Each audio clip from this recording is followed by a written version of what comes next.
Naging matagumpay na idinaos ang 74th founding anniversary kasabay ang Kabakahan Festival ng Bayan ng Padre Garcia sa lalawigan ng Batangas itong December 1 at 2 ngayong kasalukuyang taon.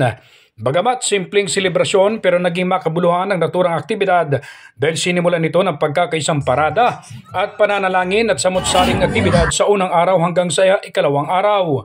Nakiisa sa parada ang 18 barangay, kasama na rin dito ang mga business establishments owners at mga empleyado na nakilahok sa naturang anibersaryo at festival.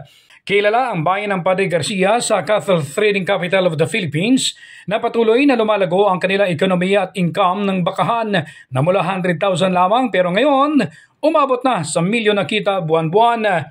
Bumida rin ang mga samut-saring produkto ng mga Garciano mula sa kanilang bayan na ilan sa mga ito ay mga likhang sining, organic na mga ugulay mula sa magsasakang Garciano at iba pa. Patuloy ang malaking pagbabago ng kanilang bayan na target nitong magiging first-class municipality dahil tuloy-tuloy ang pag-arangkada nito sa paglago at pagdating sa kalakalan.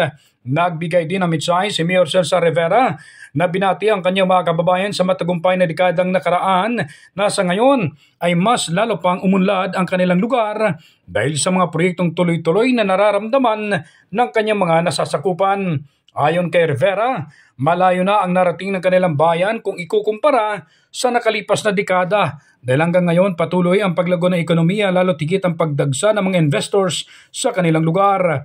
Ikinatuwa naman ni Vice Mayor Mico Rivera dahil madami silang kaibigan sa national government na walang sawang tumutulong at sumusuporta sa kanilang hangarin na lalo pang mapapaganda ang kanilang bayan. Ayon sa Vice Alcalde, welcome ang mga gustong maglagak ng negosyo basta't legal ito at naayon sa tamang proseso na mapapakinabangan ng kanilang mga kababayan ang bawat sentimong inilagak ng mga negosyante. Ibinida rin ni Mayor Rivera ang kanilang mataas na koleksyon o kita sa kanilang bakahan na dating 100,000 lamang ang kita nito pero ngayon halos umaabot na ito sa 1.2 million buwan-buwan ang kanilang kita na napupunta ang kita dito sa pangangailangan ng kanilang mga kababayan lalo na sa kalusugan, edukasyon, financial assistance at iba pang serbisyo na napapakinabangan ng kanyang mga kababayan.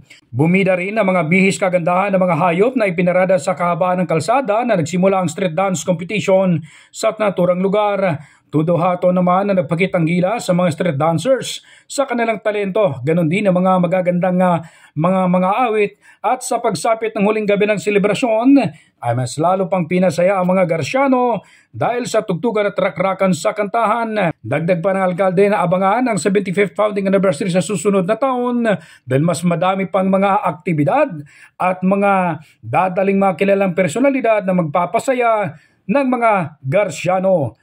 Ronda balita mula sa lalawigan ng Batangas. Ako si J.R. Narit, naghahatid ng mahalagang impormasyon at balitang totoo.